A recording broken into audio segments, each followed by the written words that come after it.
Apakah suara saya terdengar? Terdengar, Kak? Oke. Baik, bismillahirrahmanirrahim. Assalamualaikum warahmatullahi wabarakatuh. Selamat pagi dan salam sejahtera untuk kita semua.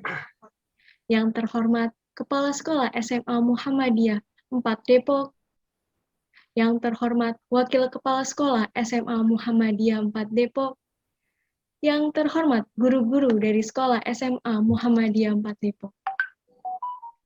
Yang kami hormati narasumber materi pada pagi hari ini, Bapak Kevin Septiawan MAK, Bapak Arif Widodo Nugroho MM selaku moderator,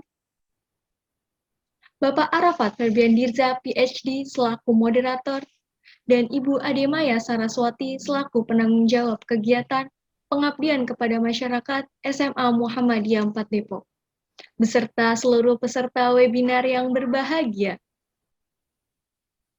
Selamat datang pada webinar yang diselenggarakan oleh Fakultas Ekonomi dan Bisnis serta Fakultas Teknik Universitas Muhammadiyah Profesor Dr. Hamka bekerja sama dengan SMA Muhammadiyah 4 Depok yang merupakan bagian dari program pengabdian kepada masyarakat dengan tema webinar Peran Profesi Akuntan di Era Kecerdasan Buatan dan Penyusunan Laporan Keuangan menggunakan Microsoft Office Excel. Syukur Alhamdulillah, kita panjatkan kehadiran Allah Azza wa Jalla atas limpahan nikmat sehat, sehingga kita dapat menghadiri acara webinar dalam keadaan sehat walafiat. Tak lupa, sholawat serta salam kita haturkan kepada junjungan Nabi besar Muhammad SAW, yang kelak kita nantikan syafaatnya di yaumil qiyamah. Hadirin yang berbahagia, izinkan saya, Dava Safira, selaku pembawa acara menyampaikan tata tertib webinar.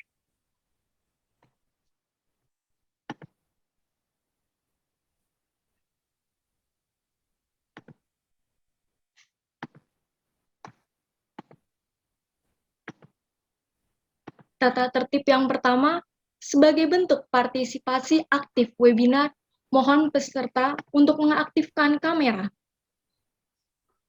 ID peserta dalam webinar harus menggunakan nama asli. Yang ketiga, peserta diwajibkan untuk mematikan suara, mute selama proses webinar berlangsung. Peserta diwajibkan mengisi link presensi maksimal pukul 9.30 dan bagi 5 peserta yang beruntung, yang terpilih secara acak akan memperoleh pulsa senilai Rp25.000.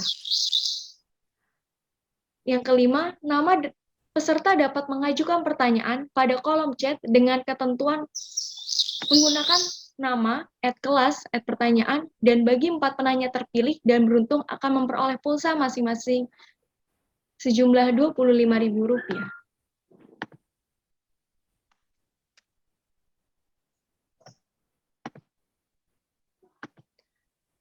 Menepati acara selanjutnya, yaitu sambutan dan pembukaan acara dari Kepala Sekolah SMA Muhammadiyah 4 Depok, mengundang dengan hormat Bapak Haryanto Sultan Kamil MPD MHUM, kami persilahkan.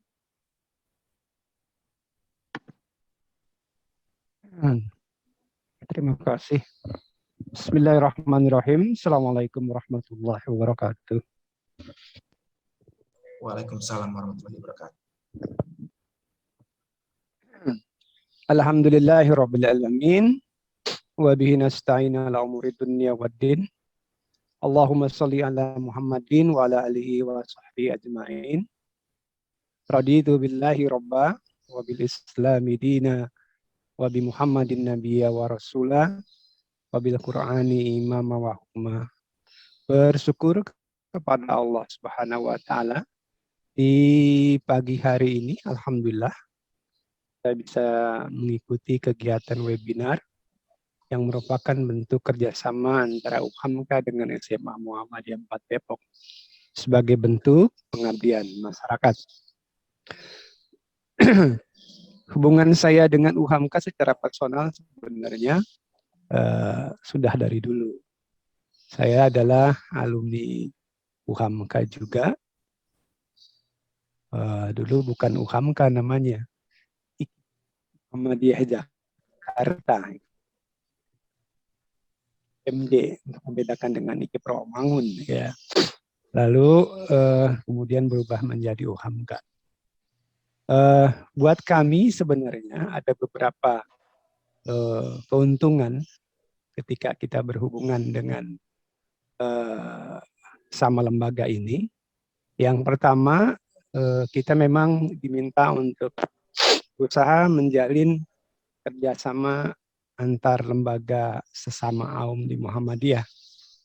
Keberadaan SMA Muhammadiyah 4 sendiri sebenarnya adalah dalam rangka ingin rentang pengkaderan itu cukup panjang. Lah misalnya dia SD 6 tahun, SMP 3 tahun. Ketika lepas dari itu maka dia hanya 9 tahun berhenti dia. Belum jadi dia. Maka kemudian kami berdiri itu dalam rangka itu. Katakanlah kalau dari mulai SD sampai SMP itu 9, maka di SMA 3 tahun lagi, 12 tahun. Dilanjutkan di perguruan tinggi Muhammadiyah yang 4 tahun. Maka hasilnya kita sudah paling dahsyat kalau misalnya diikuti dengan baik. Sekitar 16 tahun. Alhamdulillah matang proses pengkaderan itu.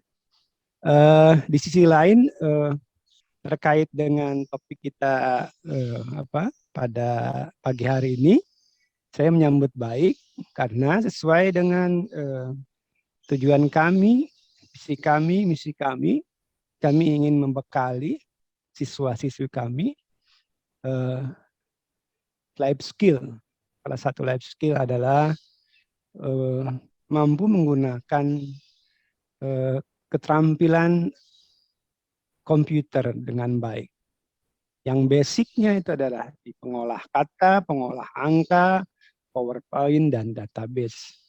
Di pengolah kata menggunakan Word, di pengolah angka menggunakan Excel, di pengolah PowerPoint, presentasi pakai PowerPoint, walaupun kalau database jarang digunakan.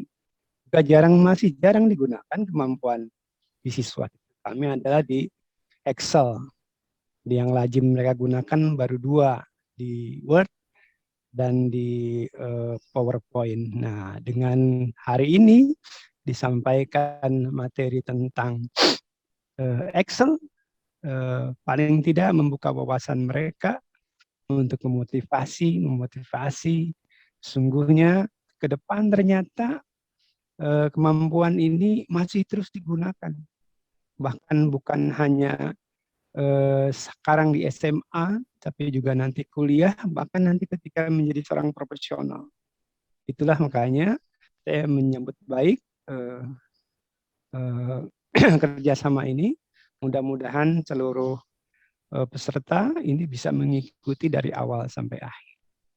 Mudah-mudahan hubungan kerjasama ini dapat dilanjutkan ke tingkat selanjutnya. Demikian. Saya mengucapkan terima kasih kepada narasumber pagi hari ini, pembawa acara atas kegiatan di pagi hari ini. Demikian, nasrun minallah wa fathun qarib wa basyiril mu'minin. Wassalamualaikum warahmatullahi wabarakatuh. Waalaikumsalam warahmatullahi wabarakatuh. Baik, terima kasih kepada Bapak Haryanto Sultan Kamil MPD MHUM atas sambutan. Dan Alhamdulillah sekaligus telah membuka acara webinar pada pagi hari ini. Baik, para peserta seminar, memasuki acara inti kita pada pagi hari ini akan dipandu oleh moderator. Mohon izin memperkenalkan moderator. Moderator yang pertama kita pada pagi hari ini sebagai informasi, Pak Arif menyelesaikan studi S1 di Universitas Pajajaran dan menyelesaikan studi S2 di Universitas Negeri Jakarta. Dan saat ini beliau mengajar di Universitas Muhammadiyah Profesor Dr. Hamka. Serta beliau juga aktif dalam melakukan research di bidang pajak, akuntansi, manajemen, dan ekonomi. Mengundang dengan hormat Bapak Arif Widodo Nugroho MM selaku moderator, kami persilahkan. Terima kasih, Kak Davan. Assalamualaikum warahmatullahi wabarakatuh. Yang Assalamualaikum. terhormat Kepala Sekolah SMA Muhammadiyah 4 Depok, Bapak Rianto, yang terhormat juga Wakil Kepala Sekolah SMA Muhammadiyah 4 Depok, dan guru-guru ya dari Sekolah SMA Muhammadiyah Depok. Salam kenal Pak Haryanto, junior saya junior sebagai junior ya Pak. Terus ada Bu Melisma nih, Bu Melisma, salam kenal juga Bu Melisma. Tadi ada Pak Asep juga saya lihat sama Pak Studio SMA 4. Oh ini dengan Bapak siapa Pak? Namanya Bapak Studio. Mungkin untuk mempersingkat waktu Pak, kita mulai aja Pak. Sebelumnya untuk siswa yang lain ya, untuk peserta bisa tolong di on cam nggak? Biar saya agak kenal nih tampaknya. Jangan ini ya, jangan terlalu stres, jangan terlalu tegang. Santai aja webinar kayaknya. Ayo yang lain kalau bisa ya. Ini nanti terkait yang untuk materi pertama itu akan temanya peran profesi akuntan ya di era kecerdasan buatan atau AI, artificial. Yang lain yang belum on cam, tolong ya di on cam semua. Saya ingin memperkenalkan dulu nih terkait sama narasumber kita hari ini ya. Itu ada Kak Kevin Septiawan ya, SMMAK. Halo Kak Kevin. Beliau ini Halo Pak. Pendidikannya S1 Ekonomi ya, jurusan akuntansi di Universitas Pancasila tahun 2016. Lalu S2-nya juga itu Magister Akuntansi ya di Universitas Pancasila tahun 2021. Dan beliau ini seorang praktisi juga ya. Kerjanya itu pernah bekerja di PT Cina Taiping Insurance Indonesia sebagai Finance and Accounting Staff pada tahun 2016 sampai 2017. Lalu di Crowe Indonesia ya, Center for Investment and Business Advisory, yaitu senior konsultan di tahun 2017 sampai 2019. Nah, lalu selanjutnya beliau pindah lagi nih ke Padang Karunia Group Coal Mining Company ya, sebagai accounting officer dari tahun 2019 sampai sekarang. Nah, saya persilakan mungkin Kak Kevin bisa dimulai saja materinya, penyampaian materinya. Oke, terima kasih Pak Dodo. Izin untuk share screen dulu ya. Siap.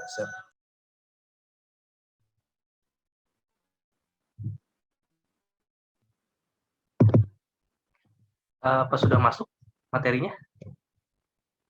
Sudah, Pak. Sudah. Oh, sudah ya. Oke. Sebelumnya saya ucapkan Assalamualaikum warahmatullahi wabarakatuh.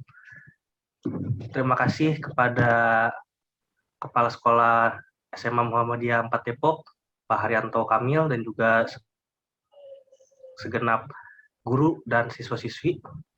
Seperti yang dijelaskan sebelumnya, saya sekarang berperan sebagai praktisi akuntan, dan dari sekolah S1 maupun S2 juga menekuni akuntansi. Nah, kesempatan kali ini saya akan membuka seminar kita tentang peran profesi akuntan di era kecerdasan buatan. Kita mulai masuk. Nah, kecerdasan buatan itu kalau bahasa kekiniannya atau artificial adalah artificial intelligence, yaitu suatu simulasi atau program yang diprogram menyerupai proses kecerdasan manusia dalam berpikir. Jadi ini tuh adalah suatu program atau sistem yang dibuat menyerupai pola pikir manusia atau konsep berpikir manusia, yaitu menggunakan sistem, sehingga mampu secara sistematis lebih cepat menghasilkan output. Nah, kalau kita lihat, artificial intelligence itu sekarang tuh udah menjadi bahan umum, di mana-mana ada. Bahkan menurut Winston dan Pendergast pada tahun 1984. Nah, jadi artificial intelligence itu sekarang udah dipakai, dan sebelumnya itu tahun 84 udah ada nih pengkonsepan tentang hal tersebut. Tujuannya apa sih artificial intelligence itu? Yaitu adalah untuk membuat mesin menjadi lebih pintar. Maksudnya apa? Jadi mesin tuh nggak cuma sekedar barang mekanik yang hanya digerakkan sendiri, digerakkan manusia maksudnya, tapi mereka bisa minimal mengcopy rutinitas yang dilakukan manusia, dimasukkan jadi dengan sistem. Lalu untuk memahami kecerdasan itu sendiri apa? Jadi orang tuh membuat teknologi artificial intelligence justru untuk mengetes dan meneliti sebenarnya kecerdasan itu apa sih? Dan ternyata sekarang terbukti bisa diduplikasi, walaupun tidak sesempurna ya, tidak sesempurna manusia berpikir tentu saja. tapi udah bisa diduplikasi dengan memahami untuk kecerdasan. Dan yang pasti adalah tujuannya agar mesin itu bermanfaat. Maksudnya bermanfaat gimana? Mesin itu nggak hanya sekedar alat, tapi bisa jadi partner atau rekan dari manusia dalam menjalankan aplikasi kehidupannya sehari-hari. Udah banyak nih artificial intelligence, sering kita lihat adalah, kalau di sini saya menulis manufaktur, udah ada penggunaan artificial intelligence, keuangan, pertambangan, transportasi, dan yang sekarang ini kita sehari-hari lihat, apalagi di masa pandemi kayak gini kan, sekarang semua kita pasti nggak terlepas dari yang namanya gadget, handphone pasti, laptop itu semua pasti udah terkoneksi dengan internet. Itu tuh kita bisa merasakan sendiri apa sih perannya atau gimana sih bentuk kerjanya. Kan kalau mungkin secara kayak tadi saya bilang penjelasannya seperti itu. Tapi kalau kita lihat artificial intelligence itu apa sih? Nah, kalau kita misalnya mungkin Bapak-bapak, ibu-ibu atau teman-teman nih siswa-siswi SMA 4 Muhammadiyah sering buka YouTube. Sering buka YouTube cari Tan Boy Kun. Sekali teman-teman cari Tan Boy Kun, itu pasti nanti akan muncul ke bawah-bawahnya adalah pilihan video sejenis. Ada yang mungkin tentang kuliner atau konten mukbang. Nah itu, kalau kita secara logika, masa iya sih ada pegawai YouTube yang dengan PD-nya gitu, dengan sepenuh hati nyariin nih konten apa ya yang cocok buat orang yang suka nonton ini? Nggak mungkin. Mau berapa orang disuruh bekerja untuk seperti itu? Jadi, YouTube dan juga sektor-sektor lainnya, yang terutama udah terpengaruh digitalisasi, itu menggunakan sistem, program yang dirancang tuh untuk melihat konsumer tuh sukanya apa, konsumen maunya apa. Oh ini ternyata mereka kumpulin jadi suatu data, sehingga bisa terjadilah kita tuh mencari sesuatu tuh kita cuma cukup satu kali aja keyword kita mainkan, nanti akan penelusuran selanjutnya sejenis. Contohnya seperti tadi di YouTube. Keuntungannya apa sih penggunaan artificial intelligence itu? Yang pasti pertama fix, permanen. Artinya apa? Sekali program itu ada, dia akan ada terus. Dia akan ada terus, tidak diubah, selama tidak diubah ya, dia akan permanen, bisa digunakan berulang-ulang. Itu pertama, permanen dan fix. Selanjutnya, mudah digunakan yang pasti. Tentu saja, karena adanya artificial intelligence ini adalah tujuannya untuk memudahkan pekerjaan kita sebagai manusia tuh ada alat bantu tambahan. Konsisten itu apa artinya? Konsisten itu artinya ketika dia sudah dimasukin, bikinnya seperti ini, di program seperti dari A sampai D, itu harus melewati B, C. Itu dia akan konsisten tuh, ngikutin terus. Tidak akan dari A ke D langsung atau A, C, B, D, enggak. Pasti dia akan ada jenjangnya, satu persatu. Dan yang penting juga, dengan adanya artificial intelligence, proses dokumentasi menjadi lebih tertata. Baik langsung dicatat dalam database ataupun cloud storage kalau sekarang terkenal ya. Jadi dengan di-combine atau dikombinasikan antara program dan data-data, mereka tuh akan jadi banyak kumpulan data yang sekarang kita kenal tuh istilahnya adalah big data. Nah, itu big data itu juga adalah bentuk dari transformasi ke penggunaan artificial intelligence. Tapi tentu nggak fair dong kalau misalnya kita cuma ngomong keuntungan, pasti ada kekurangannya dari artificial intelligence, benar nggak? Nah, ada kekurangan dari artificial intelligence. Yang pertama adalah, kita balik lagi, ini mesin. Walaupun sudah diprogram untuk minimal mengikuti cara berpikir manusia secara sistem, tapi dia nggak punya perasaan. Jadi mereka nggak punya common sense gitu, nggak punya perasaan, nggak punya logika yang mungkin nggak akan terwujud dengan hanya masukin program aja. Mereka nggak bisa, bener-bener nggak bisa kaku jadi hasilnya. Kaku, kalau A, B, nggak bisa. Apa mungkin ada alternatif kedua atau ketiga? Nggak. Sangat sulit.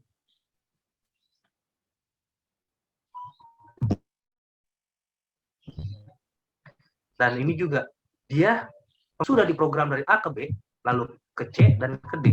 Udah, dia nggak akan bisa di otak-atik kecuali di program ulang, dan tentu saja hal itu pasti nanti akan berdampak ke berbagai hal selanjutnya terus-terusnya. Jadi teknologi hadir itu untuk meningkatkan produktivitas dan mengurangi penggunaan sumber daya manusia yang beresiko khususnya ya. Kayak misalnya kalau kita bayangkan kayak di pertambangan. Pertambangan itu adalah salah satu lini bisnis yang paling besar resikonya. Manufaktur juga. Banyak kan sering terjadi kecelakaan kerja. Nah, kalau misalnya kita bisa manfaatkan artificial intelligence itu, sehingga manusia hanya sebagai operator, sedangkan alat-alat itu bisa diprogram sedemikian rupa, minimal bisa meminimalisir seperti itu. Tapi tentu pasti ada konsekuensinya. Nah, untuk menetapkan strategi yang tepat agar bisa berkompetensi. Nah, sekarang ini kalau bisa dibilang di era teknologi 4.0 atau 4.0, buat yang teman-teman mungkin bisa tahu, ini adalah era teknologi di mana kita nggak hanya bersaing lawan manusia, tapi kita lawan mesin, yaitu artificial intelligence itu sendiri. Nah, kita mesti menganalisa kelebihan dari manusia yang tidak dimiliki oleh artificial intelligence, yaitu value atau nilai. Yang namanya mesin ya udah, dia hanya berdasarkan gerak, berdasarkan program A, B, C, D, udah urut aja begitu. Tapi dia tidak bisa, kira-kira kayak misalnya, apa sih tujuan dari diurutnya program A, B, C, D tersebut, dia nggak akan bisa memberikan penilaian atau peningkatan. Ya udah dia jalan-jalan aja. Tapi yang bisa menilai, wah seperti ini harus diupdate nih, atau ini nggak bisa nih, harus bisa lebih mudahin lagi. Tetap adalah orang-orang di belakang yang memprogram tersebut. Selain itu ada juga nilai-nilai yang mesin itu nggak bisa. Pertama, kreatif. Tadi saya udah jelasin. Yang namanya udah diprogram dari A sampai D, lewatin B dan C, itu mereka nggak bisa kreatif dalam hal kreatif positif ya, bukan artinya memanipulasi, tapi kira-kira bisa nggak sih diimprove gitu, atau dikembangin, kira-kira nih bisa dipercepat gak ya, atau kita masukin nih kira-kira penyesuaian-penyesuaiannya di mana gitu. Nggak bisa. Tapi kelebihan dari manusia adalah kita bisa kreatif. Kita bisa menggabungkan nih, ada ilmu ekonomi, akuntansi, dan teknik, informasi, bisa kita gabungin, kita bisa kreasiin nih dengan alat bantu artificial intelligence. Itu kelebihan kita manusia. Mesin nggak bisa. Udah jalannya A, ya udah A, nggak bisa kita otak-atik sembarangan. Seperti itu yang pertama. Selanjutnya adalah analitis. Walaupun seperti tadi dijelaskan di awal katanya, dan memang sudah terbukti, mesin itu bisa menganalitis dan menganalisa. Tetapi finalnya adalah tetap di pengambilan keputusan oleh kita manusia. Jadi tenang aja. Jangan takut misalnya, wah semua udah dikerjain mesin nih. Kita bakal apaan? Nggak mungkin. Nggak mungkin yang namanya mesin akan semua menguasai. Tetap kita akan jadi orang yang berperan di belakang layar yang jadi idenya. Mesin itu mungkin akan jadi tangan dan kaki, tapi tidak bisa menjadi otak. Karena tetap untuk bisa mengarahkan apa-apa tuh analisa akhirnya ada di manusia. Jadi sebagai bekal kita menghadapi teknologi seperti ini, ya kita juga harus meningkatkan diri ini, kemampuan analisa kita. Pertama kreatif, analisa, expert. Maksudnya apa expert? Jadi seperti ini. Kalau kita, misalnya kayak saya di bidang akuntansi, saya ketika sampai sekarang, benar-benar saya mencoba untuk memahami, mendalami, sehingga apa? Sehingga saya benar-benar paham apa itu akuntansi. Jadi nggak hanya sekedar istilahnya lulus, dapat nilai lulus, enggak, tapi mencoba untuk benar-benar memahami akuntansi itu seperti apa sih, pola-polanya bisa dimanfaatkan seperti apa sih gitu. Jadi nggak hanya tertutup di akuntansi, semua bidang, misalnya teknik, hukum. Kalau kita bisa expert, kita bisa satu langkah di depan, di atas dari mesin-mesin sebagai alat bantu kita. Nah, selanjutnya adalah penguasaan teknologi. Kasar ya, mohon maaf, bahasa gaulnya adalah generasi sekarang maupun terdahulu, kalau kita sudah ada di era teknologi 4.0 seperti ini, kita nggak boleh gaptek. Jadi penguasaan teknologi itu penting. Apapun bidangnya, apapun latar belakangnya, tetap harus bisa teknologi. Simpel aja sih, semua kita sekarang udah bisa pakai gadget. Itu bentuk adaptasi loh. Dan kita nggak boleh menutup mata. Kita memang harus bisa mengikuti. Karena apa? Toh pada dasarnya, seperti tadi dijelaskan sebelumnya, keberadaan teknologi ini alat bantu untuk memudahkan manusia. Apalagi kan kalau sekarang di mana-mana semua serba from home, learning from home, work from home. Jadi itu sangat akan penting banget sih penguasaan teknologi dibantu dengan sebagai alat bantu kita. Artificial intelligence sudah mulai digunakan di dalam dunia akuntansi. udah banyak. Walaupun mungkin kalau untuk teman-teman yang sekarang masih SMA, belum begitu merasakan. Karena mungkin nanti ya, kalau misalnya mau kuliah di jurusan manajemen atau akuntansi, itu kan berkenaan langsung dengan apa sih perannya AI dalam dunia akuntansi itu. Yang pasti adanya AI itu akan merampingkan entry data. Jadi entry data tuh udah bisa diminimalisir keberadaan ini ya, sumber daya manusianya. Cukup dengan scan barcode atau QR itu bisa langsung di jurnal. Itu contohnya. Mengurangi fraud. Nah, salah satu kelemahan manusia itu sendiri adalah keinginan untuk memanipulasi. Jadi kalau udah dikasih sistem A, B, C, D, selama bisa diakalin, manusia itu akan selalu mencari arah gimana bisa membelokkannya gitu. Nah, kalau data kan nggak bisa. Artificial intelligence kan nggak begitu. Sekali diprogram untuk seperti A, B, C, D, dia kan jalan terus sehingga fraud itu bisa dikurangi. Dan yang pasti adalah menegakkan kebijakan perusahaan. Maksudnya apa jadi dia yang menghukum? Enggak. Seperti yang tadi, karena mengurangi fraud, jadi kalau perusahaan udah menetapkan aturan main seperti ini, ya udah, selama kita menggunakan artificial intelligence, ya mereka akan jalan terus seperti itu. Nggak akan belok-belok seperti itulah. Dan juga artificial intelligence ini banyak digunakan dalam bidang audit, manajemen risiko, dan rekonsiliasi. Kenapa seperti itu? Contohnya seperti ini. Bank besar, kalau mereka nggak menggunakan artificial intelligence dalam operasional ya, itu yang namanya, wow, mau dapetin data, apalagi pas audit, susah pasti. Pak, sangat susah. Jadi, keberadaan artificial intelligence ini membantu di beberapa bidang audit, keuangan atau akuntansi seperti audit, manajemen risiko, dan rekonsiliasi. Nah, di sini ada tiga poin, yaitu environmental accounting, audit, dan forensic accountant. Tiga ini apa sih sebenarnya? Tiga ini adalah profesi yang dapat diambil oleh calon akuntan generasi milenial yang berkolaborasi dengan artificial intelligence. Jadi bukan berarti, waduh, semua kalau dari kerjaan mesin kita kerja apa gitu. Enggak gitu.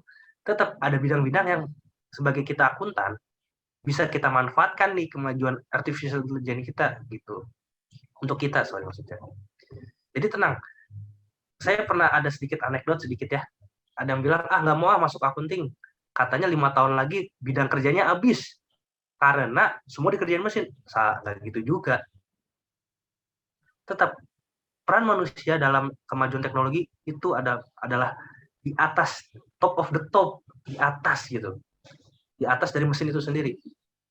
Yang penting adalah ketika kita memahami bidang yang kita sedang jalankan, itu kita pasti bisa berkolaborasi dengan kemajuan teknologi itu sendiri. Jadi poin saya adalah jangan takut selama kita punya nilainya dalam arti yang tadi yaitu kreativitas, expertise, dan hal-hal lainnya, jangan takut. Kita pasti bisa berkolaborasi, bukan mengalahkan ya, kita berkolaborasi dengan kemajuan teknologi dalam bentuk kecerdasan buatan. Seperti itu sekilas tentang peran artificial intelligence, Pak Dodo. Saya kembalikan ke moderator. Terima kasih, Kak Kevin ya. Menarik sekali nih Pak Kevin ya. Jadi dengan hadirnya sistem teknologi yang canggih seperti AI ini ya, artificial intelligence itu dalam proses akuntansi tentunya ada hal negatif sama positifnya. Seperti yang tadi disebutkan oleh Kak Kevin ya. Terus dalam kasus ini juga akuntan salah satu profesi yang terlibat ya secara langsung di bidang kerja akuntansi itu dituntut ya untuk mengupgrade dirinya, untuk menyesuaikan dengan seperti kreativitas, analitis, terus expert sama teknologi. Terima kasih Kak Kevin, materi cukup menarik. Ya. Selanjutnya, sama-sama Pak. Untuk materi yang kedua nanti akan dilanjutkan nih moderator kedua ya, senior saya ya. Senior saya itu sebagai informasi nih namanya Pak Arafat Febrian Dirza, MIT, PhD. Wah, ada PhD-nya, bukan PhD ya, PhD. Beliau ini salah satu dosen juga ya, di Fakultas Teknik Informatika UHAMKA ya. Dan juga pendidikan itu menyelesaikan S1 di Universitas Ahmad Yani tahun 2008, lalu menyelesaikan S2 di Universitas Indonesia dan lulus pada tahun 2011, dan menyelesaikan gelar PhD-nya itu di Teknik Komunikasi dan Transportasi Universitas Teknologi Wuhan, Tiongkok. Ada kata-kata Wuhan yang pasti nggak terlepas dari pandemi COVID ya. Alhamdulillah beliau udah lulus sebelum pandemi. Nah, dengan gelar doktor ini juga beliau juga aktif dalam melakukan riset ya di bidang pengembangan teknologi. Ya, saya persilakan kepada senior saya, Kak Arafat, dipersilakan. Ya, terima kasih. Suara saya jelas, Pak Widodo? Jelas. Baik. Assalamualaikum warahmatullahi wabarakatuh. Semoga Bapak Ibu, teman-teman yang ada di ruang Zoom ini semuanya sehat walafiat dan sukses selalu ya. Baik, pada era revolusi industri 4.0 ini, peran TIK sangat dibutuhkan bagi para siswa sebagai bekal bagi mereka dalam menghadapi perubahan dan tuntutan zaman. Mengoperasikan komputer merupakan bagian keterampilan hard skill, jadi siswa perlu memiliki keterampilan tersebut, terutama di program Windows yang sangat sering digunakan, yaitu Microsoft Excel. Bapak, Ibu, peserta, teman-teman pelatihan yang berbahagia, kita bersyukur karena kita akan menemui ilmu langsung dari pakarnya. Dengan narasumber yang sama, saya persilakan Bapak Kevin untuk memandu pelatihan penyusunan laporan keuangan menggunakan Microsoft Excel. Waktu tempat dipersilakan. Ya, terima kasih Pak Arafat. Mohon izin untuk share screen lagi ya. Oke, sekarang kita masuk. Sebenarnya kalau kita lihat antara materi 1 dan materi yang sekarang kita akan lihatnya yaitu mengenai Microsoft Excel berkaitan. Microsoft Excel itu sendiri adalah aplikasi yang dibuat untuk alat mempermudah pekerjaan manusia, terutama yang berkaitan dengan angka dan analisa logika. Jadi, dengan kita bisa menggunakan Microsoft Excel, sedikit banyak kita bisa melihat dasar banget dari artificial intelligence itu seperti apa. Nah, orang mungkin bilang, oh Excel mah cuma buat nambah kali kurang bagi. Enggak. Banyak yang bisa kita manfaatkan aplikasi yang banyak. Untuk mengambil keputusan bisa juga dengan Microsoft Excel. Nah, pada kesempatan kali ini saya akan mencoba menjelaskan, yaitu tentang bagaimana sih menyusun laporan keuangan dengan Microsoft Excel. Mungkin kalau teman-teman dari SMA 4 Muhammadiyah di sini ada yang dari jurusan IPS ya, atau udah ada pindah, kalau nggak salah kurikulum sekarang bisa agak silang jurusan ya, mungkin mempelajari tentang akuntansi. Akuntansi itu sendiri adalah suatu sistem pencatatan mulai dari adanya bukti transaksi sampai nanti jadi laporan. Jadi kalau bisa dibilang nyawanya dari perusahaan itu, kita bisa bilang perusahaan itu bisa berjalan dengan baik atau enggak, ya ini dari yang namanya laporan keuangan. Kalau laporan keuangan itu gimana-gimana, kita bisa tahu perusahaan misalnya ada uang nggak, kita bisa lihat dari laporan keuangan. Nggak mungkin kan kita tanya sama staf keuangannya, punya duit nggak? Nggak mungkin seperti itu. Cukup lihat laporan keuangannya. Dan mungkin untuk penyajiannya memang nggak semua perusahaan mempublish. Yang pasti adalah laporan keuangan ini ada pihak eksternal dan internal yang pakai. Kalau untuk pihak eksternal, yang pasti adalah kalau perusahaan itu TBK adalah OJK dan BEI. Harus lapor tuh. Dan juga nggak lupa juga pajak. Pajak itu pasti akan meminta laporan keuangan setiap periode pelaporan akhir tahun. Sebagai bukti bahwa, oh ini jumlah pajaknya udah benar. Perhitungannya seperti apa seperti ini. Tapi kita nggak ke situ. Saya akan mencoba menjelaskan. Yang dasar banget sih. Kira-kira kalau mungkin teman-teman di sini dari SMA 4 Muhammadiyah Depok bisa sering melihat tuh bukunya akuntansi kan lebar panjang tuh, panjang ke lebar kan. Enggak tahu deh, kalau sekarang lagi dalam keadaan learn from home ini masih pakai buku itu atau enggak. Itu buat transaksi biasa tuh panjang-panjang gede-gede kan. Nah, dengan menggunakan Microsoft Excel kita bisa mempersingkat, mempersimpel, jadi nggak perlu buku besar itu lagi. Perlu sih untuk sebagai kita belajar teori dasar dan manualnya. Tapi dengan kita bisa memanfaatkan teknologi, bisa satu langkah di depan nih kita. Saya ambil contoh, seperti yang tadi, laporan keuangan itu adalah hasil akumulasi dari transaksi-transaksi yang terjadi dalam periode berjalan. Nah, saya ambil contoh ini udah jadi neraca saldonya. Artinya nih, sudah dalam periode Juni, kita ambil nama ini untuk perusahaan konsultan ya, jadi perusahaan jasa. Ini nama perusahaannya Niko Konsultan. Neraca saldo untuk periode 30 Juni 2021. Seperti kita bisa lihat, bisa kelihatannya di sini ya teman-teman semua. Ada bagian debit kredit, ada kas, nomor akunnya. Untuk kode 1 itu adalah dari 100 sampai 135 adalah kode dari aset. Kode 2, 200, 23 sampai 230 adalah untuk utang atau liabilitas atau pasiva. Begitu juga dengan kode 3 yaitu 300, modal dari di sini pemilik perusahaan namanya Niko. Dengan nilainya kita bisa lihat di sini. Dan juga yang pasti, kalau namanya laporan keuangan itu ada unsur selain yang tadi di atas, itu adalah unsur-unsur dari neraca atau posisi keuangan.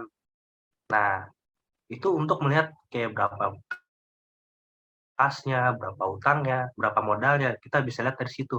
Untuk kita bisa lihat perusahaan ini rugi apa untung, itu ada namanya akun laba rugi. Di sini kita bisa lihat nomor 400, itu kode akun untuk pendapatan jasa, dan kode 5 untuk beban-beban. Beban-beban itu adalah biaya yang dikeluarkan untuk menjalankan usaha.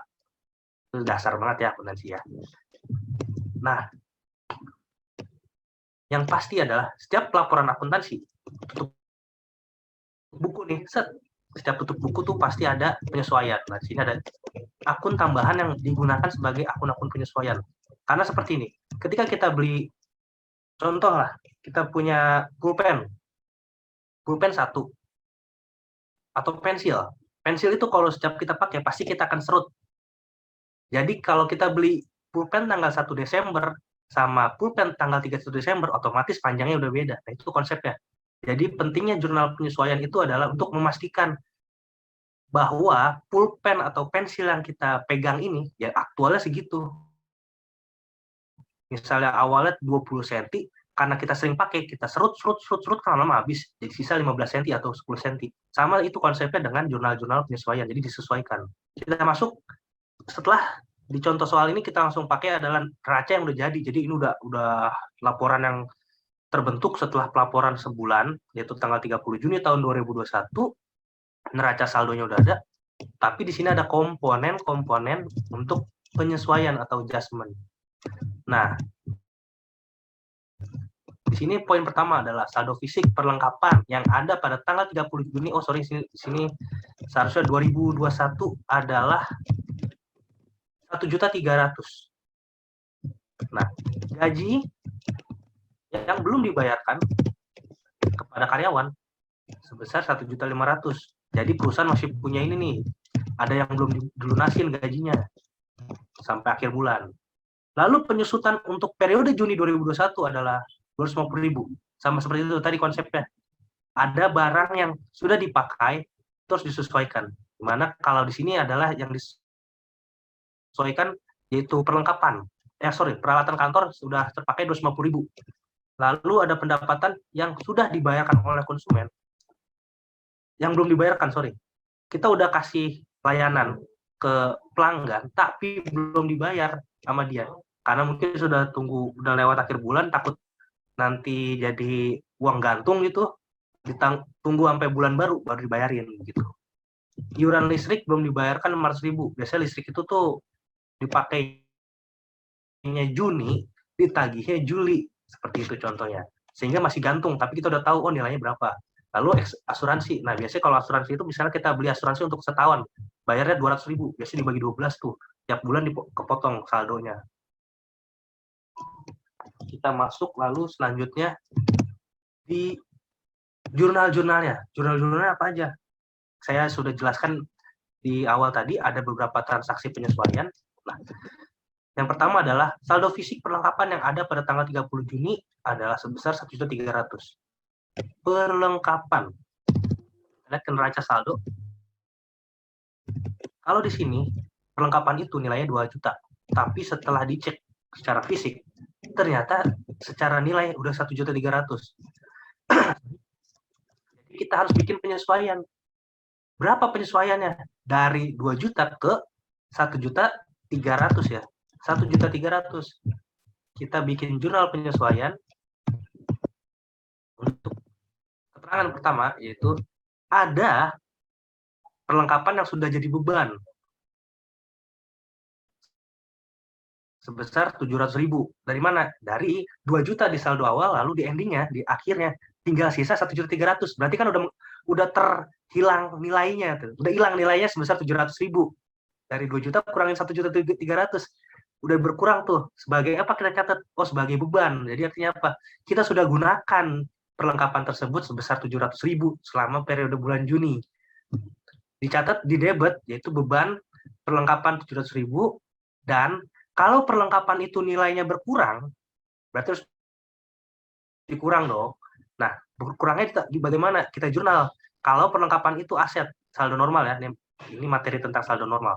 Saldo normalnya itu aset adalah kalau bertambah di debit, berkurang di kredit. Nah, berkurang di kredit berarti kita harus kurangin nih jumlah perlengkapan dari 2 juta supaya jadi 1.300.000. Kita jurnal dia atau kita catat dia di kredit sebesar 700.000. Jadi jurnal yang pertama dari keterangan tadi adalah beban perlengkapan di debit dan perlengkapan itu sendiri di kredit sebesar sama-sama 700.000. Itu jurnal yang pertama. Informasi kedua, gaji yang belum dibayarkan sampai tanggal 30 Juni adalah 1.500.000. Kalau ada kata-kata, wah belum dibayarin, berarti perusahaan masih punya tanggungan. Atau bahasa kerennya, perusahaan masih utang. Jadi kita buat jurnal penyesuaian. Walaupun belum dibayar, berarti kan masih jadi utang. Tapi kita sudah catat jumlah nilai itu sebagai beban. Kenapa? Karena selama periode itu berarti kita harus keluar uang tuh. Sudah kita pakai jasa orang, itu sebesar 1.500.000. Cuma belum dibayarin aja nih, belum dibayarin. Jadi kita catat beban gaji 1.500.000 di debit, untuk menambah nilai dari beban gaji dan hutang gaji. Karena apa? Gajinya belum dibayar nih ke pegawai gitu. Ke pegawainya Niko Konsultan sebesar 1.500.000. Itu poin yang kedua. Beban gaji pada hutang gaji 1.500.000. Lalu ada lagi penyusutan untuk periode Juni 250.000. Nah, ini peralatan adalah aset tetap. Kalau aset tetap berarti tetap sama seperti perlengkapan untuk debitnya yang sudah jadi beban 250.000. Tapi kita ada catat akun tersendiri namanya akumulasi penyusutan peralatan kantor. Diakumulasikanlah di situ. Akumulasi itu saldonya minus. Jadi dengan adanya akun akumulasi itu membuat nilai dari peralatan kantor itu berkurang. Nah, kita catat beban pada akumulasi penyusutan. Lalu ada 4, 5, dan 6, kita langsung aja ya. Lihat masing-masing jurnalnya apa aja sih. Oh, langsung buka 3 informasi, yaitu masih ada pendapatan yang belum diterima, tapi kita sudah kasih layanan. Jadi kita udah dapat, kita berhak mengakui pendapatan tapi belum dibayar, sehingga kita catat sebagai piutang usaha. Lalu ada tagihan listrik nih di poin 5. Bukan tagihan listrik. Jadi kita udah bisa estimasi nih, bulan depan bayar listrik berapa. Kita udah kira-kira, oh udah jadi beban nih di bulan Juni, cuma belum dibayar kan uangnya 500.000. Dan beban asuransi ada dikurangin, asuransi dibayar di muka. Nah kalau ini nih sama seperti beban perlengkapan pada perlengkapan, jadi udah ada dipotong, diakumulasikan. Oke, selanjutnya kita lihat lagi. Nah, seperti yang tadi kita lihat, di sini ada, oke, nah ini neraca saldo yang tadi saya ambil ulang. Kita akan bikin yang tadi saya bilang, kalau anak akunting biasanya tuh bukunya gede-gede, panjang gitu, kertas folio ya biasanya. Kontra nanti 1-2 halaman tuh dibikin kertas kerja, bilangnya worksheet atau kertas kerja. Kita bisa menggunakan Excel untuk mempermudah. Untuk mempermudahnya, kita bisa gunakan Excel. Kita lihat di sini ada poin-poinnya. Nah, dari jurnal-jurnal penyesuaian ini sudah disesuaikan, kita masukin ke jurnal penyesuaian. Bisa kalau mungkin teman-teman yang SMA udah biasa nih bikin ini nih, dibikin dari habis jurnal penyesuaian tuh dimasukin ke kertas kerja. Pertamanya adalah bikin penyesuaian. Tadi misalnya ambil contoh penyesuaiannya itu pertama piutang usaha, katanya ada pendapatan kita udah lakuin servis nih, udah ada jasa, tapi belum terima uangnya. Berarti piutangnya bertambah, taruh di debit, dan pendapatan juga bertambah, taruh di kredit. Kita ambil dari mana nih? Dari jurnal penyesuaian yang sebelumnya kita udah buat. Nah, lalu kemudian ini semua udah masuk. Jangan lupa, prinsip dari akuntansi adalah debit kredit harus balance dalam neraca ya. Kita setelah masukin angka-angka jurnal penyesuaian dari sini ke kertas kerja, harus pastikan benar gak nih kalau di total semua debit kreditnya balance. Pas samakan dulu, kita bisa menggunakan rumus sum. Ya, masukin rumus sum, oke, kiri kanan sum. Nah, kemudian masuk ke neraca saldo setelah penyesuaian. Neraca saldo setelah penyesuaian itu adalah neraca saldo yang mana mengambil nilai saldo-saldo dari neraca saldo sebelumnya dan disesuaikan dengan jurnal-jurnal penyesuaian. Kayak kita ambil contoh seperti ini, piutang usaha. Di neraca saldo awal itu 6 juta, lalu ada penyesuaian sebesar 3 juta. Jadilah 9 juta. Kita buat rumusnya. Pertama, kalau misalnya di debit itu berarti kita ambil dari nilai neraca saldo ditambah saldo debit di neraca penyesuaian dikurang saldo kredit di neraca penyesuaian juga untuk saldo debit. Jadi kalau misalnya di dalam jurnal penyesuaian ada yang bertambah nilainya, maka dia akan menambah. Dan juga sebaliknya, kalau dia berkurang, kayak kita ambil contoh ini, yang tadi, perlengkapan kantor awalnya adalah sebesar 2 juta, lalu setelah disesuaikan menjadi 1.300.000. Kita gunakan rumus debit bertambah dikurangi kredit sehingga saldonya mengurangi. Kita masuk. Oke, semua sudah masuk. Jangan lupa kembali kita cek kiri kanan debit kredit balance. Nah, inilah fungsi dari untuk kita mungkin secara manual kita bikin yang di kertas kerja di buku folio itu pasti kan ngitung secara manual. Itu rawan akan terjadi kesalahan. Kesalahannya di mana? Misalnya, kalau kita masukin harusnya ini di debit, kalau misalnya kayak contoh tadi, kas di debit, tapi karena kita mungkin lagi grogi, walaupun kita tahu penyesuaiannya di debit, tapi karena kita lagi grogi, kita taruh di kredit, atau sebaliknya, jadi kita kurangin, jadinya nggak balance, atau nggak seharusnya nggak segitu. Nah, dengan menggunakan Excel sebagai alat bantu kita, untuk kita bisa meminimalisir hal tersebut. Kenapa juga? Karena kita juga bisa lihat, kita otomatisasi penjumlahannya, jadi meminimalisir ada saldo yang belum kita tambahkan. Nah, selanjutnya adalah setelah neraca saldo, setelah penyesuaian adalah laba rugi dan posisi keuangan. Sebelumnya saya mau tambahkan, jenis-jenis laporan keuangan itu ada, pertama itu adalah laporan laba rugi, laporan posisi keuangan, lalu ada laporan arus kas, dan juga yang tidak berubah. Ada biasanya kalau perusahaan besar itu ada tambahan namanya laporan perubahan modal, dan yang terakhir adalah catatan atas laporan keuangan. Itu mungkin kalau teman-teman yang suka lihat di BEI itu biasanya tuh ada laporannya sih cuman laba rugi posisi keuangan tuh habis mungkin 2 lembar 3 lembar. Tapi begitu kita lihat belakangan bisa sampai ratusan. Karena apa? Catatan-catatannya tuh dari jelasin tuh kenapa begini, kenapa ngitungnya seperti ini, kenapa ngitungnya seperti itu. Nah, itu yang bikin panjang. Jadi komponen dari laporan keuangan itu sendiri adalah laba rugi, laporan laba rugi atau profit loss, laporan posisi keuangan, laporan perubahan modal, laporan arus kas, dan laporan catatan atas laporan keuangan. Dalam hal ini, hari ini, saya hanya fokus pada 2 laporan, yaitu laba rugi dan posisi keuangan. Kenapa? Karena ini adalah yang paling main banget, yang paling utama nih untuk gambaran suatu perusahaan. Di sini ada pertama laporan keuangan, ada laba rugi dulu biasanya. Sebelum kita tahu posisi keuangan, kita tahu dulu nih, perusahaan kita untung apa rugi ya. Nah, jadi dari saldo yang tadi, kita bisa lihat. Kita pakai rumusnya tuh simpelnya sama, kasih tanda sama dengan di sini. Kasih sama dengan, kalau misalnya sama dengannya tuh sama-sama, di debit kita kasih sama dengan, di kredit kita kasih sama dengan. Sehingga kalau bahasa prakteknya, nge-link, ada linknya, ada hubungannya tuh.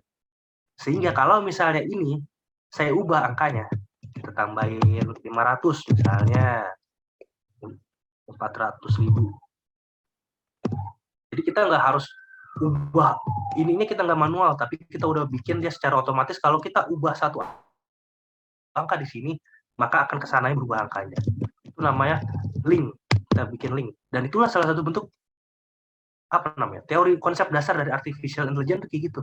Ketika kita masukin satu angka, ketika kita ubah, kita nggak perlu lagi secara manual mencari-cari, oh ini kesini harus larinya, nggak, cukup kita ubah satu poin, maka dia dengan kecerdasannya sendiri bergerak menyesuaikan ke poin-poin lainnya.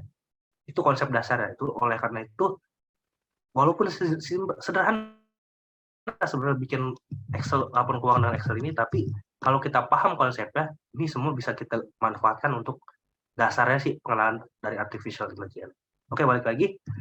Laba rugi, kita lihat saldo normal dari pendapatan adalah di kredit, dan saldo normal dari beban-beban adalah debit. Di sini totalnya setelah disesuaikan, pendapatan itu nilainya 10.900.000. Dan total beban-beban sebesar 8.350.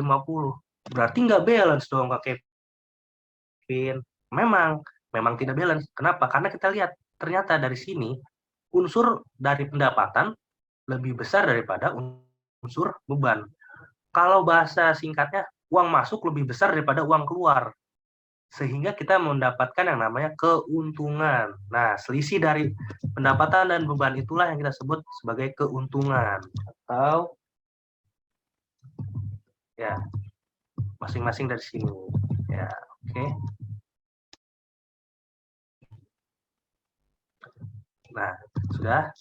Setelah sama, kalau kita totalnya hasilnya sama nih. Ini saya gunakan rumus pengurangan 10.900 sama 8.350, selisih ada untungnya 2.550.000. Lalu kita juga masukkan posisi keuangan itu adalah akun-akun yang tidak masuk laba rugi. Kayak ini aset akun-akun inilah. Kalau kita total juga pasti akan ada selisih nih, ada selisih. Selisihnya itu apa? Selisihnya adalah nilai yang sama dengan keuntungan yang kita dapat dari laporan laba rugi. Nah, sampai sini nih biasanya kalau yang secara dari manual pasti, oh itu kertas kerja tuh, wah kalau udah balance sudah selesai. Yang perlu diketahui adalah nggak sampai situ aja laporan akuntansi itu. Karena kita nggak mungkin tuh menyerahkan laporan tersebut tuh kertas kerja yang begitu gede ke pemakai laporan keuangan. Nggak mungkin. Pasti kita akan rapihin supaya apa? Supaya informasi yang kita mau sampaikan bisa diterima dengan baik oleh pemakai laporan. Nah, oleh karena itu, kita ambil angka-angka yang ada di kertas kerja ini menjadi laporan keuangan masing-masing. Seperti ini. Laporan laba rugi dari Niko Konsultan. Kita ambilkan dari, nanti saya buat ada link dari sebelumnya, neraca saldo setelah penyesuaian. Kita ambil dari yang ini, kertas kerja, worksheet, laporan laba rugi. Nah, kita ambil dah. Pendapatannya berapa, terus beban-bebannya berapa, ini seperti ini. Karena seperti ini prinsipnya. Orang itu nggak mau ngelihat bentuk dasar gimana, enggak. Mereka cuma pengen lihat, saya pengen lihat hasil akhirnya seperti apa. Kalau kita sajikan ini ke pemakai laporan keuangan, mereka pasti akan mikir, ini susah banget bacanya, jadi nyimpulinnya gimana gitu. Sehingga dibuatlah laporan keuangan yang lebih langsung jos begitu. Nih, posisinya seperti ini, laba apa rugi begitu. Setelah itu juga kita bikin laporan posisi keuangan. Nah, yang tadi saya bilang nih, di sini ada akun akumulasi penyusutan. Jadi kalau dalam laporan keuangan, posisi keuangan atau neraca, dia minus sendiri itu biasa di debit. Di sisi aset dia minus nilainya karena dia mengurangi dari nilai aset dalam hal ini peralatan kantor. Dan yang pasti kalau laporan posisi keuangan atau neraca debit dan kredit, sisi aktiva dan pasiva harus balance. Kalau tidak balance pasti ada yang salah. Oke, kurang lebih seperti itu.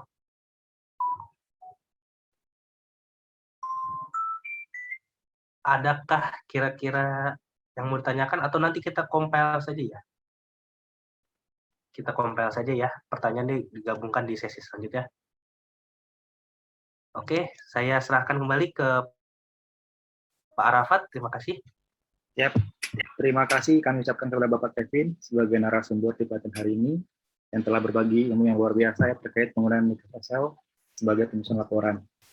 Jadi kita sama ketahui kalau Microsoft itu umumnya dikenal sebagai software pengolah angka ya, atau bisa dikaitkan dengan lembar kerja tadi ya, yang bisa mengolah secara otomatis seperti perhitungan, rumus, pemakaian fungsi, tabel, pembuatan grafik, manajemen data, itu mencari data informasi yang digunakan dalam rangka pengambilan keputusan.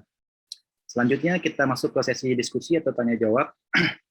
Saya bacakan dari chat, sudah masuk ya. Yang pertanyaan pertama bisa kita bacakan dari Saudara Ali ya, teman kita Ali Wartadinata. Yang pertama itu pertanyaannya, bagaimana masa depan profesi akuntan dengan adanya AI ini? Apakah nantinya akan dapat digantikan secara penuh oleh AI?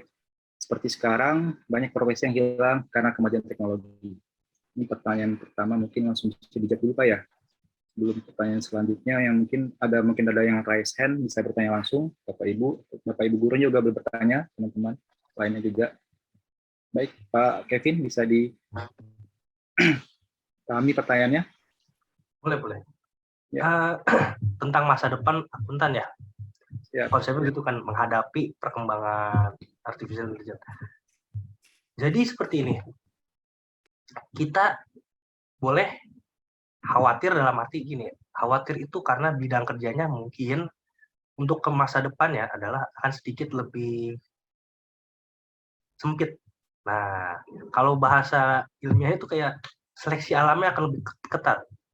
Jadi kalau untuk bersaingnya gimana? Tetap ada, pasti ada. Karena apa? Seperti yang tadi saya sudah jelaskan, yang namanya manusia itu akan tetap jadi otak utama dari mesin itu sendiri. Mesin itu kan nggak bisa bergerak sendiri. Dengan tiba-tiba, aduh, dapat inspirasi nih mesinnya gitu. Mau bikin aplikasi, nggak mungkin. Pasti kita pertama-tama punya konsep dari ide-ide kreativitas kita tuh di manusianya dulu nih. Oh, saya punya ide ini. Masukin ke program, ke mesin, sehingga mesin itu bergerak. Jadi kalau dibilang prospeknya berarti akan ini dong, untuk profesi akuntan akan gelap. Enggak, justru akan semakin cerah. Kenapa cerah? Dengan adanya dengan adanya kecerdasan buatan, kita nih sebagai nanti the next akuntan selanjutnya di masa selanjutnya, itu tuh bisa lebih lebih luas cakupannya. Kayak contohnya seperti ini. Kalau dalam audit itu tuh biasanya sampling. Itu pasti. Mungkin kalau teman-teman sini ada yang mungkin belum ini ya. Kalau saya sendiri, saya lihat dari pengalaman saya, yang namanya audit itu pasti akan sampling. Nggak semua transaksi dicekin atau nggak mungkin. Kesian auditornya, bisa sakit ginjal mereka lembur terus. Nah, dengan adanya artificial intelligence, mereka tuh jadi lebih dimudahkan. Mereka akan jadi lebih dimudahkan dalam hal mengumpulkan data. Mereka udah nggak harus bikin sampling lagi, nggak. Kalau teman saya ada yang bekerja di kantor akuntan publik besar ya, saya sebut aja ya EY, Ernst & Young. Mereka tuh sekarang kayak contohnya, mereka kan auditor biasanya tuh ngaudit bank-bank besar. Nggak mungkin kalau bank itu tuh dalam waktu audit 3 bulan semua tercakup, nggak mungkin, pasti susah. Dengan adanya artificial intelligence, mereka bisa menggunakan aplikasi nih. Aplikasi digunakan, ambil data, mereka tinggal minta gini, saya minta data dong, masukin, emailin ke sini gitu. Setelah mereka terima email, masukin ke aplikasi, nah nanti itu dari situ, aplikasi itu yang ngolah, yang akan memberikan penilaian pertama. Kayak, oh sini nih ada transaksi aneh, sini ada yang aneh, sini ada yang aneh. Nah, jadi si auditor itu tinggal nentuin tuh dari hasil penunjukan pengolahan data si artificial intelligence, atau simpelnya kalau itu udah aplikasi ya, jadi aplikasi gitu. Mereka tuh nggak perlu ngelidikin satu-satu secara manual, enggak, kan itu akan makan waktu, dan juga tetap aja akan ada rawan miss, atau ada kurang-kurang di mana gitu. Justru itu akan memudahkan pekerjaan yang berkaitan dengan ini ya, kalau datanya banyak. Terutama akuntansi itu, kalau kita bisa bilang, akuntansi itulah pekerjaan yang berkaitan dengan data, dan data, baik yang masa lalu ataupun untuk kedepannya gitu. Karena biasanya kalau yang namanya akuntansi itu dipakainya tuh tahun segini berapa, tahun segitu berapa. Coba kita bikin grafiknya gitu. Dan bikin grafiknya, oh mungkin nggak sih tahun depan akan seperti ini atau harus kayak gimana. Jadi yang berkaitannya sama data, sedangkan data itu semakin banyak, semakin lama semakin banyak. Jadi kalau misalnya bisa dibilang punah nggak sih? Nggak mungkin, tetap akan cerah dan justru akan semakin banyak nanti nih ada celah-celah akuntan apa nih namanya. Kayak tadi ada namanya environmental accounting. Jadi tugas dia tuh nggak cuma nyatet debit kredit, enggak. Jadi dia bertugas dalam hal mengolah laporan keuangan yang sudah ada, dibikin nggak proyeksi, terus dibikin tren gitu. Itu kan pasti membutuhkan bantuan aplikasi tertentu untuk membantu pengolahan ya. Jadi nggak inilah pokoknya. Yang penting adalah kemampuan kita untuk kolaborasi dan yang pasti jangan takut duluan. Coba aja dulu gitu. Kalau Tokopedia kan gitu, apa promonya Tokopedia, coba mulai aja dulu gitu. Jadi kalau kita yakin, yang penting kita mengerti dasarnya gitu. Kalau kita ngerti dasarnya, terus kita tidak close minded atau berpikiran terbuka dan bisa kreatif, peran dari AI ini justru akan membantu kita. Seperti itu. Seperti itu kira-kira Pak. Siap, terima kasih penjelasan Pak Kevin. Mohon maaf sebelumnya saya Pak Ali Wartadinata ya, wakil kepala sekolah. Saya mohon maaf tadi saya pikir masih siswa ya tadi. Terima kasih banyak pertanyaannya Pak Ali. Ini sangat antusias sekali Bapak Guru, Ibu juga yang bertanya. Mungkin bisa ditanyakan lagi di kolom chat atau ada yang mau raise hand bisa bertanya langsung kepada Bapak Kevin. Jika ada pertanyaan, dipersilakan Bapak Ibu dan teman-teman siswa yang SMK Muhammad Depok. Ini ada Ilmi Marifa, ini siswa atau ibu ini? Saya mohon maaf dulu. Ada pertanyaan dari Ilmi Marifa, apakah ada rumus-rumus khusus jika ada perubahan nominal dari kertas kerja untuk dimasukkan kembali secara otomatis di laporan laba rugi dan laporan neraca keuangan? Karena sepertinya jika dimasukkan secara manual akan input beberapa kali jika nominal berubah. Terima kasih. Dari Ilmi Marifa ya. Oke. Karena seperti dimasukkan, sebentar ya, saya cek. Belum akan dimasukkan. Oke.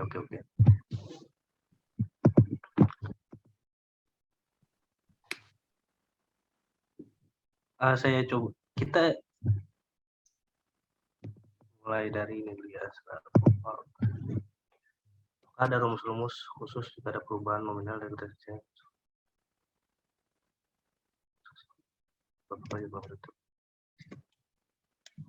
Ada pertanyaan yang kedua dulu Pak Kevin, bisa dibacakan lagi? Boleh Pak. Boleh ya, dibaca dulu yang pertanyaan kedua dari Ibu Guru namanya Melisma nih, Ibu Guru Bahasa Arab. Pertanyaannya, akuntansi sebenarnya dekat dengan hidup kita. Bagaimana ya caranya kita bisa memanage keuangan dari gaji atau pendapatan kita untuk kebutuhan hidup dengan menggunakan Excel dan kita bisa pergerakan atau gaji pendapatan tersebut. Gitu. Oke. Jadi laporan keuangan pribadi ini sepertinya Pak. Benar. Ya. Oke, Pak Rapat, saya coba menjawab dulu ya Pak ya. Siap, silakan Pak Kevin. Saya jawabnya dari bawah ke atas nih. Dari tadi Ibu yang tadi, maaf Guru Ibu Melisma ya, Guru Bahasa Arab. Benar Bu, saya setuju sekali. Penggunaan Excel itu tuh nggak harus kayak istilahnya, kalau kita mengerti, itu bisa kita aplikasiin atau kita gunakan untuk pribadi loh. Saya nggak usah ambil contoh dari saya sendiri. Saya sendiri orangnya ya memang berdasar dari accounting ya. Jadi saya sendiri ada di rumah tuh, di laptop saya ada kertas kerja yang isinya nyatetin berapa pendapatan yang masuk dan berapa biaya yang saya keluarin selama sebulan. Sekaligus uang itu larinya kemana aja. Itu memang dasar banget sih, tapi konsep itu kalau kita bisa pakai, itu bisa jadi apa ya namanya. Kan sekarang ini mungkin ya, apalagi di zaman lagi keadaan pandemi, kita suka keluar uang tuh nggak sadar atau kita butuh pengetatan, itu bisa kita manfaatin banget. Nah, itu bisa kita, kalau kita tahu konsepnya, yang pasti adalah konsepnya pendapatan itu adalah uang yang kita terima. Konsepnya dasar banget ya. Pendapatan adalah uang yang kita terima nih, baik yang mungkin dari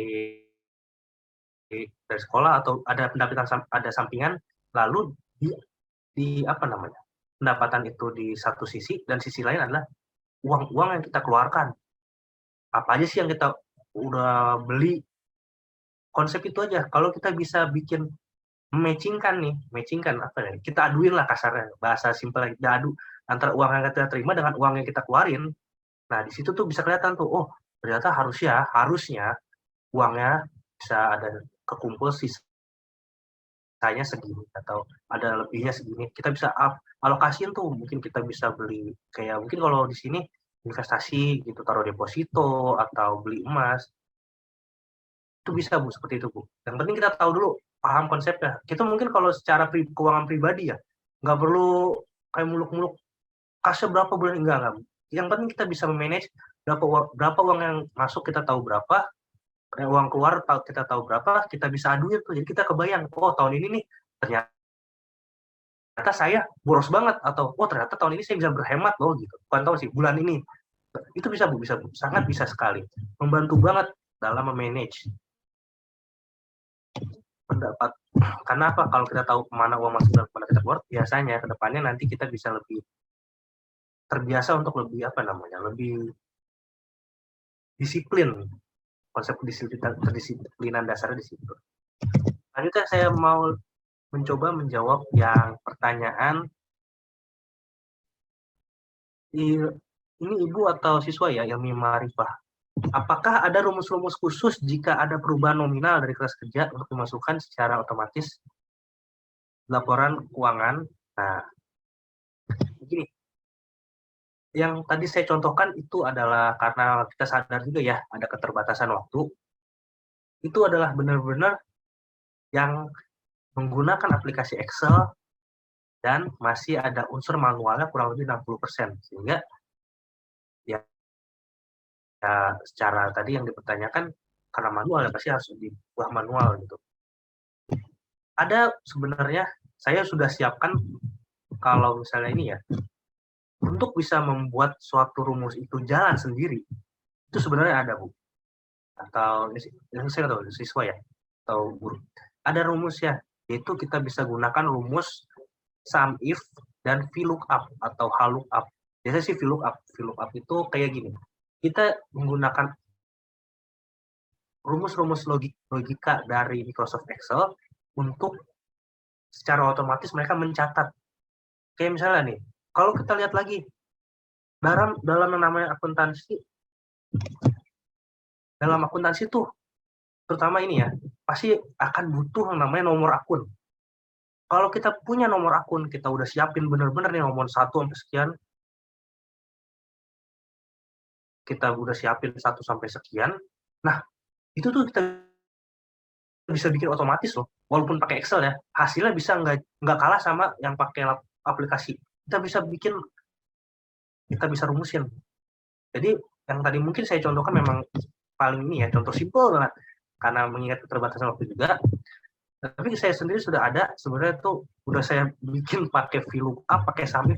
Jadi cuman kita cukup tambah dari ngejurnal, kita nggak perlu ngubah worksheet-nya. Jadi worksheet-nya tuh dari neraca saldo, penyesuaian, neraca saldo setelah disesuaikan dan selanjutnya, itu kita nggak usah manual di situ, tapi kita cukup bikin jurnal manual di kertas, di worksheet khusus untuk jurnal umum dan jurnal transaksi harian. Dari kombinasi tersebut bisa kita buat seperti itu. Jadi jawabannya sih kalau sudah dibilang bisa aja kita buat diotomatisasi, tapi memang butuh penerapan rumus-rumus logik dari Microsoft Excel. Dan itu yang pasti juga butuh ini ya, untuk lebih diperdalam lagi. Karena kalau kita bisa menggunakan, kita bisa otomatisasi nih, dari Excel aja kita bisa otomatisasi, itu bisa loh kita jadiin ladang usaha. Kita bisa bantuin misalnya nih, sekitar kita kan banyak UMKM, yang mana mungkin aja ya mereka nggak punya dana yang cukup ya untuk pasang aplikasi-aplikasi itu bulanan kan, Nah, bisa aja kita manfaatkan ini. Ya, ini jadi celah usaha loh. Jadi nggak perlu muluk jujur, yang penting kita paham dengan yang tadi itu, untuk mengalahkan mesin kita harus bisa expert dan punya kreativitas. Kita bisa kreativitas ini, kita kreatifin dari Excel ini bisa jadi alat bantu untuk kita bikin laporan-laporan keuangan untuk usaha-usaha kecil yang bukannya kecil lagi, mikro malah. Kayak warung-warung kecil, warteg gitu. Mereka kan nggak mungkin kepikiran, oh mau pasang Mayobi atau Zahir atau apa gitu, nggak mungkin karena sewanya rumah mahal. Dan bisa bantu, jadi celah ada untuk dapetin pendapatan. Cuma yang pasti adalah harus paham juga. Jadi kalau ditanya kira-kira nih dimasukkan kembali otomatis, rumus yang saya suka pakai ya, yang saya suka pakai itu ada 2, sum if dan VLOOKUP atau HLOOKUP. Seperti apa jelasnya mungkin nanti akan next time lah kalau misalnya ada kesempatan lagi ya. Terima kasih. Baik. Terima kasih Pak Kevin. Sepertinya pertanyaan kita cukupkan yang mengingat waktu yang terbatas. Jadi Bapak Ibu, teman-teman peserta pelatihan yang berbahagia, alhamdulillah rangkaian kegiatan PKM UHAMKA yang bekerjasama dengan SMA Muhammadiyah 4 Depok ini pada hari ini terlaksana dengan baik. Terima kasih kami ucapkan kepada audiens yang antusias dan bertanya, aplaus meriah kita berikan. Dan tentunya terima kasih juga kepada Bapak Kepala Sekolah, Bapak Haryanto Kamil beserta jajarannya. Kami ucapkan banyak terima kasih atas kerjasamanya. Mungkin kita akan bisa berkelanjutan kembali untuk melakukan pelatihan-pelatihan yang berikutnya. Seperti yang disampaikan Pak Kevin tadi ya. Jadi sebagai penutup di sesi ini, saya akan mengambil kutipan dari hadis dari Nabi Muhammad SAW yang bersabda, barang siapa yang menapaki suatu jalan dalam neraka menuntut ilmu, maka Allah akan mudahkan baginya jalan menuju surga. Hadis riwayat Ibnu Majah, Abu Daud. Lebih dan kurang saya mohon maaf. Wabillahi taufiq wal hidayah. Saya Arafat. Terima kasih. Wassalamualaikum warahmatullahi wabarakatuh.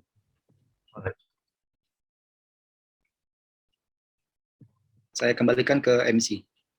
Waalaikumsalam warahmatullahi wabarakatuh. Terima kasih kepada Bapak Arafat dan Bapak Kevin yang telah memaparkan materi serta Bapak Arafat sebagai moderator. Baik, alhamdulillah Bapak, Ibu, dan para peserta webinar, alhamdulillah kita sudah berada di penghujung acara. Saya mewakili panitia mengucapkan terima kasih kepada semua pihak yang telah berkontribusi dan meminta maaf apabila selama webinar ada kekurangan dan kesalahan. Jika kesalahan itu datangnya dari kami mohon maaf. Kebenaran dan kelancaran datangnya dari Allah Azza wa Jalla. Dimohon untuk para peserta menyalakan kamera, karena kita akan ada sesi foto bersama.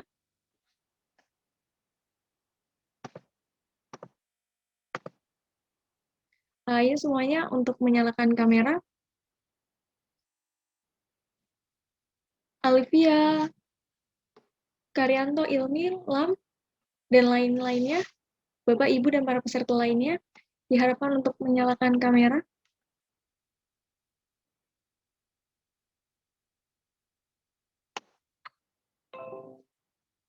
Satu, dua, tiga. Terima kasih semuanya. Baik, sebelum kita tutup, untuk para peserta, untuk mengisi link presentasi yang kedua yang berada di kolom chat.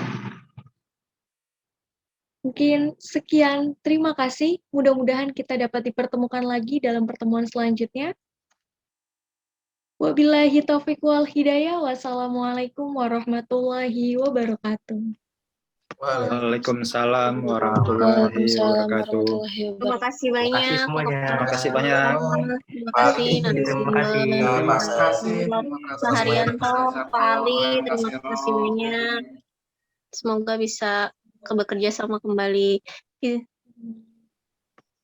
kasih. Bisa sambil menunggu bisa di-share, di play videonya deh Pak, video UHAMKA sambil rekan siswa-siswi untuk mengisi link presensi yang kedua.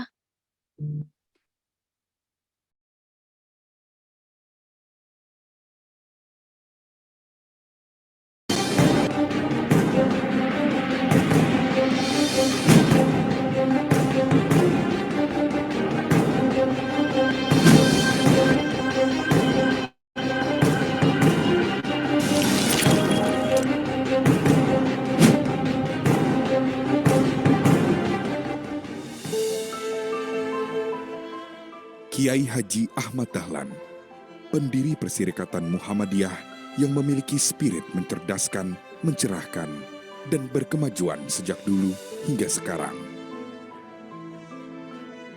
Buya Hamka, sosok ulama intelektual bangsa yang menginspirasi kami membentuk generasi muda yang unggul dalam kecerdasan spiritual, intelektual, emosional, dan sosial.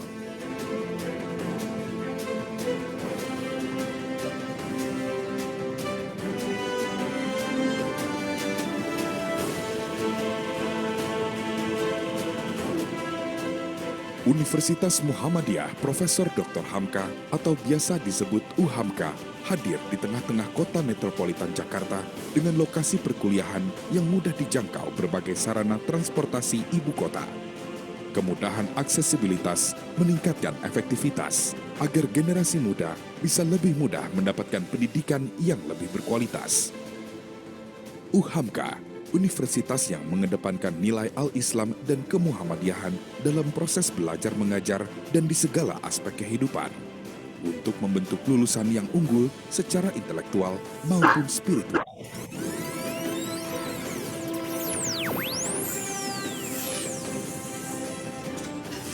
Bismillahirrahmanirrahim. Assalamualaikum warahmatullahi wabarakatuh. Dengan lisensi akreditasi A yang kami miliki, lulusan UHAMKA bisa dengan mudah memasuki dunia kerja yang serba kompetitif maupun sukses dalam berwirausaha. Karena UHAMKA membekali pribadi setiap lulusan berkarakter, cerdas, kreatif, dan inovatif di era industri 4.0 yang serba digital. UHAMKA memiliki 10 fakultas dengan sarana dan prasarana perkuliahan modern seperti Fakultas Farmasi dan Sains, didukung oleh tenaga pengajar ahli dengan sarana dan prasarana perkuliahan yang modern untuk mencetakkan lulusan yang handal dalam penelitian kesehatan. Alasan saya memilih di UHAMKA adalah karena alat-alat yang lengkap dan tenaga-tenaga pengajar di sini adalah dosen-dosen yang profesional.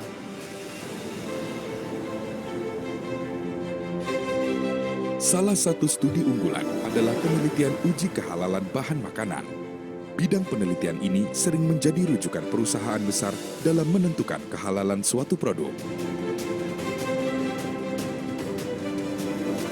Fakultas Ilmu Kedokteran dengan fasilitas laboratorium yang komprehensif menerapkan sistem belajar mengajar yang selalu bersinergi antara pengembangan teori dengan praktek perkuliahan. Fakultas Ekonomi dan Bisnis membentuk lulusan yang handal di bidang ekonomi dan bisnis keislaman dengan salah satu studi yang diterapkan adalah filantropi keislaman. Sarana perkuliahan juga dilengkapi dengan perpustakaan dengan bahan pembelajaran yang fokus pada studi ekonomi, akuntansi, manajemen, serta perbankan keislaman. Selain itu, terdapat juga laboratorium bank syariah. Fakultas Teknik menerapkan sistem pembelajaran yang mengasah kecerdasan dan kemahiran mahasiswa dalam menguasai bidang studi pilihannya, sehingga dapat berkontribusi langsung pada kemajuan teknologi serta mempersiapkan masuk dunia kerja. Selain itu juga agar mereka mampu mengukir prestasi pada berbagai kompetisi inovasi teknologi. Kami dari program studi teknik elektro, dan alhamdulillah inilah hasil karya kita, robot pemadam api. Fakultas Keguruan dan Ilmu Pendidikan. Fakultas Keguruan dan Ilmu Pendidikan memberikan pendidikan secara intensif kepada calon tenaga pengajar maupun pendidik sehingga setiap lulusan memiliki kecakapan sikap, pengetahuan, keterampilan umum, dan keterampilan khusus pada skala nasional maupun internasional, meneruskan reputasi UHAMKA sebagai penyedia profesi guru yang handal dan terpercaya. Alasan saya kuliah di sini karena akreditasi A. Lah di sana segala gitu, daftar di UHAMKA. Dalam mencetak profesi guru yang profesional, proses perkuliahan didukung oleh fasilitas dan metode perkuliahan terkini, mempersiapkan tenaga pengajar yang dapat berkontribusi langsung pada kesejahteraan masyarakat, membentuk masa depan generasi muda bangsa yang cerdas. Fakultas Agama Islam. Fakultas Agama Islam hadir membentuk tenaga pengajar pendidikan agama Islam yang juga mampu mengelola lembaga berbasis keislaman. Fakultas Psikologi mengembangkan ilmu psikologi yang terintegrasi dengan nilai Islam untuk menghadirkan lulusan yang unggul di berbagai profesi ilmu psikologi. Fakultas Ilmu-Ilmu Kesehatan menghasilkan tenaga kesehatan yang unggul melalui pengembangan ilmu-ilmu kesehatan untuk meningkatkan kesejahteraan serta kesehatan masyarakat.